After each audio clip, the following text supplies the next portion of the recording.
This early archive film shows a staged reenactment of one of the most famous battles in U.S. history.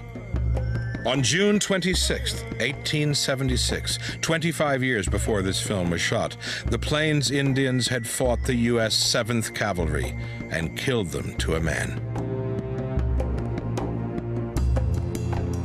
In Hardin, Montana, near the site of the battle, the tradition of remembering Little Bighorn continues year after year.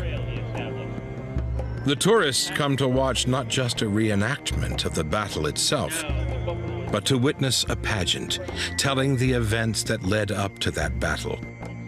The story of how the whites came into the plains and of how the Indians resisted this invasion of their tribal lands. What's presented is the story of a clash of cultures as old as history itself. Throughout the world, throughout all times, human beings want to conquer each other.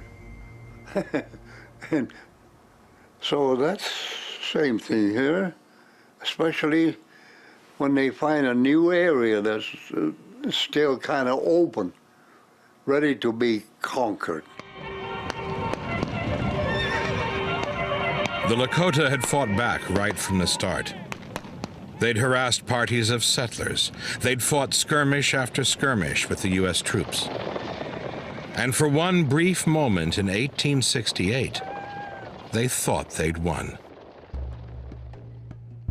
But the Fort Laramie Treaty promising the Black Hills to the Lakota was broken, like so many others. A treaty stands so long as the dominant party keeps its words. But the dominant party always wants more land, more gold fields, and they keep breaking their treaty. To the Indian, the word is sacred. They don't want to break it. To break a word means bad luck. But with the white man, the words are written on paper and pretty soon they'll forget about it. In 1875, the government's attempts to negotiate the sale of the Black Hills collapsed, and the time for talk was over. The Lakota were ordered onto the reservations, but Sitting Bull and Crazy Horse refused. My father told me we were going to Crazy Horse, and that we would have to fight from then on, because there was no other way to keep our country. I was given a 6-shooter, like the soldiers had. I was told, "You are a man now."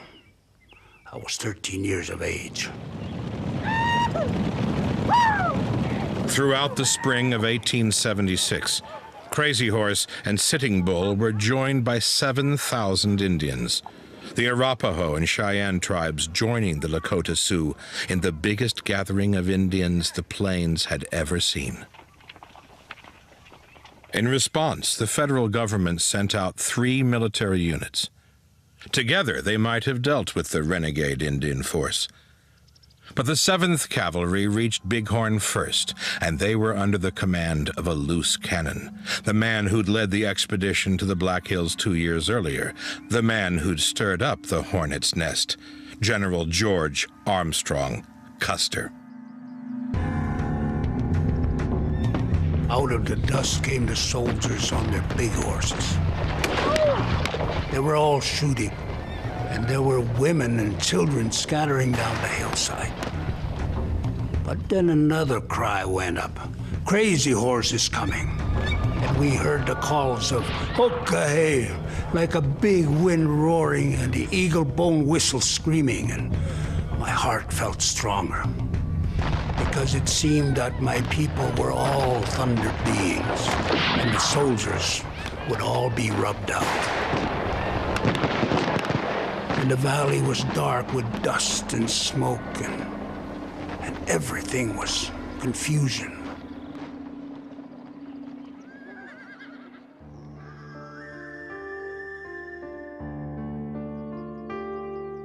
No one knows for sure what happened at Little Bighorn. It was either a glorious last stand or an ignominious rout. It depends on who's telling the story.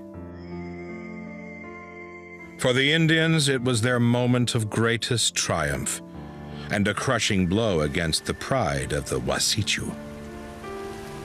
But they'd won the battle, not the war.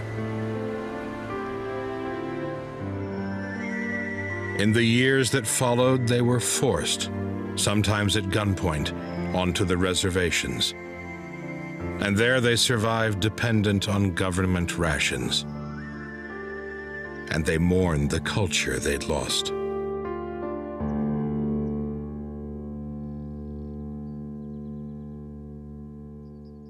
The nation's hope was broken. The people were in despair. They seemed heavy to me, heavy and dark. The Wasichu had killed all the bison and shut us up in pens. And it seemed we might starve to death. We could not eat lies. There was nothing we could do.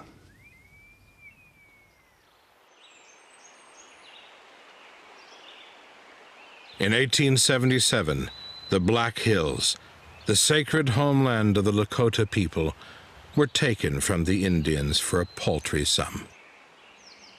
In the heart of the hills today stands Mount Rushmore, a memorial to 4 white presidents, and a symbol of the manifest destiny of white America to rule all it surveys.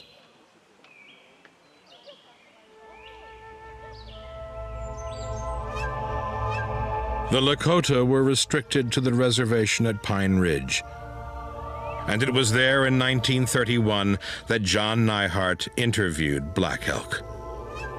And so the story comes full circle. Everything an Indian does is in a circle, because the power of the world always works in circles. The sun comes forth and goes down in a circle. The moon does the same. The life of a man is a circle from childhood to childhood. Our teepees were round like the nests of birds, always set in a circle. But the Wasichus have put us in these square boxes, and our power is gone, and we are dying. Well, it is as it is. We are prisoners of war while we are waiting here. But there is another world.